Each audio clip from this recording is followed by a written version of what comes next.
संगीत की दुनिया एक ऐसे विशाल और गहरे सागर की तरह से है जिसमें कई अनमोल नगीने और रत्न भरे हुए हैं। लेकिन जब समुद्र में तूफान आता है तो कई रत्न अपनी जगह से उखड़कर कहीं और जा गिरते हैं जिन्हें चाहकर भी कोई ढूंढ नहीं पाता। आज हम भारतीय फिल्म संगीत के एक ऐसे ही अनमोल रत्न की बात करने जा रहे हैं जिनकी आवाज़ तो किसी स्वर सम्राट से कम न थी। उनकी आवाज़ की तुलना स्वर कोकिला लता मंगेशकर जी के साथ भी की जाती है। यहाँ तक कि आज भी अगर हम उनकी आवाज़ को सुनते हैं तो अनुमान लगाना मुश्किल हो जाता है कि यह आवाज़ कहीं लता जी की तो नहीं, लेकिन तब भी उन्हें वह स्थान न मिल सका जिसके वह काबिल थी। कौन थी यह महान अदाकारा? इनके बारे में जानने के लिए हमारे साथ जुड़े रहें और इस वीडियो को अंत तक पूरा जरूर देखें। ऐसी महान सुरीली अदाकारा का नाम है सुमन कल्याणपुर। सुमन कल्याणपुर भारतीय फिल्म संगीत जगत की एक जानी मानी पार्श्व गायिका हैं। उन्होंने हिंदी बॉलीवुड जगत को अनेकों ऐसे गीत दिए जो कि आज भी हमारे लबों पर आ जाएं तो हम उन्हें गुनगुनाए बिना नहीं रह पाएंगे। सुमन का जन्म 28 जनवरी 1937 को ढाका बांग्लादेश में हुआ। इनकी माता का नाम सीता हेमड़ी जी एवं पिता का नाम शंकर राव हेमड़ी जी था। वह सेंट्रल बैंक ऑफ इंडिया में कार्य करते थे। सुमन अपने परिवार में 5 भाई बहनों में सबसे बड़ी थीं। सन 1942 में उनका परिवार बम्बई में आ गया। सुमन का बचपन बम्बई में ही गुजरा। इनको बचपन से ही पेंटिंग करने और गाने का बहुत शौक था। उन्होंने अपनी पढ़ाई और संगीत की प्रारंभिक शिक्षा यहीं से पूरी की। उन्होंने अपनी आगे की पढ़ाई जे स्कूल ऑफ आर्ट से की और उन्होंने संगीत की शिक्षा पंडित केशवराव भोले जी से ली।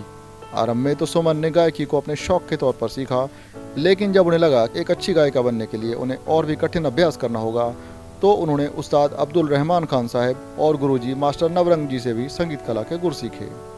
सुमन भी हर तरह के संगीत को सुना करती थी। बचपन में उन्होंने RC बोरल, कृष्णा चंद्रा डे जो कि बंगाली जगत के महान गायक थे उनको बहुत सुना करती थी। हिंदी गायिका कानन देवी और KL सहगल जी को भी वह बहुत पसंद करती थी। महान संगीतकार सचिन देव बर्मन द्वारा गाए गए बंगाली गानों का भी उन्होंने काफ़ी अध्ययन किया। वह शास्त्रीय संगीत का भी बहुत अभ्यास करती थी। एक बार रेडियो पर उनकी आवाज़ को तलत महमूद जी ने सुना तो उन्होंने उन्हें ड्यूट सॉन्ग गाने के लिए कहा। गाने के बोल थे, ना तुम हमें जानो। संगीत सचिन देव बर्मन का था।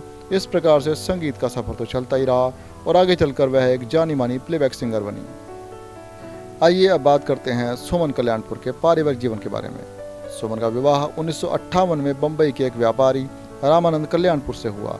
उनके यहाँ एक बेटी ने भी जन्म लिया जिसका नाम चारुलग्नि रखा गया। उनके पति ने भी उनका उत्साह बहुत बढ़ाया। वह अक्सर उनकी स्टूडियो रिकॉर्डिंग में और स्टेज शोज में खुद उनके साथ जाया करते थे और उनका मनोबल बढ़ाया करते थे। अब सुमन को बॉलीवुड में काम मिलने लगा। उनकी एक अलग पहचान बनने लगी। वह अकेली ऐसी गायिका थीं जिन्होंने 1950-60 के दशक में अपना एक अलग मुकाम बनाया।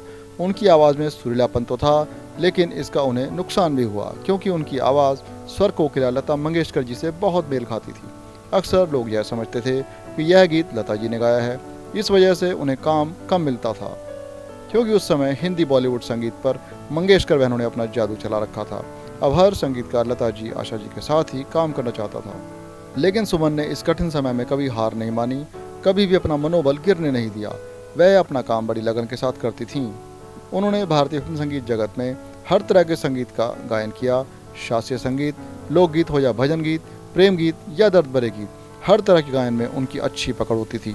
उन्होंने उस समय के जाने माने संगीतकारों और गायकों के साथ काम किया। उनके गाए गीतों में से कुछ यूँ हैं।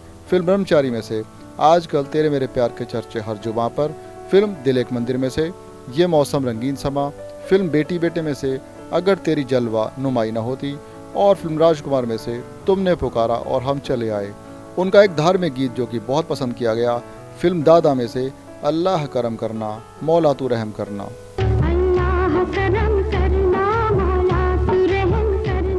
और न जाने ऐसे कितने ही गीत हैं जिनको हम सुनते तो हैं, लेकिन अक्सर लोग यह धोखा खा जाते हैं कि यह आवाज़ कहीं लता जी की तो नहीं। सुमन कल्याणपुर ने सन 1954 से लेकर 1980 तक हिंदी, पंजाबी, बंगाली, राजस्थानी, भोजपुरी, उड़िया, मैथिली, कन्नड़, मराठी, गुजराती और असमिया भाषा में लगभग 857 गीत गाए। उन्होंने उस समय के जाने माने संगीतकारों SD बर्मन, शंकर जयकिशन, कल्याण जी आनंद जी, N दत्ता, नौशाद अली, खयाम साहब, मदन मोहन, लक्ष्मीकांत प्यारेलाल, गुलाम मोहम्मद, रोशन और चित्रगुप्त जी के साथ काम किया। एक ऐसा समय भी आया जब 1970 में लता जी और रफ़ी साहब के बीच में गानों की रॉयल्टी को लेकर एक विवाद खड़ा हो गया और उन्होंने एक साथ गाना भी छोड़ दिया। उन दिनों हर संगीतकार लता जी के साथ ही गाना रिकॉर्ड करना चाहता था। सुमन को इस दशक में फिर से फिल्मों के गाने अक्सर मिलने लगे। इस दौरान उन्होंने कई ऐसे गीत गाए जो कि उस समय बहुत पसंद किए गए। लेकिन कुछ समय के बाद ही लता जी और रफ़ी साहब का समझौता हो गया और वह फिर से गाने लगे। अब फिर से सुमन को काम मिलने में दिक्कत होने लगी। बॉलीवुड के अलावा सुमन ने कई प्राइवेट एल्बम भी रिकॉर्ड किए। इन्होंने भारत के अलावा विदेशों में भी लाइव स्टेज प्रोग्राम किए। अपने इस लंबे संगीत सफर में इन्हें कई पुरस्कार भी मिले।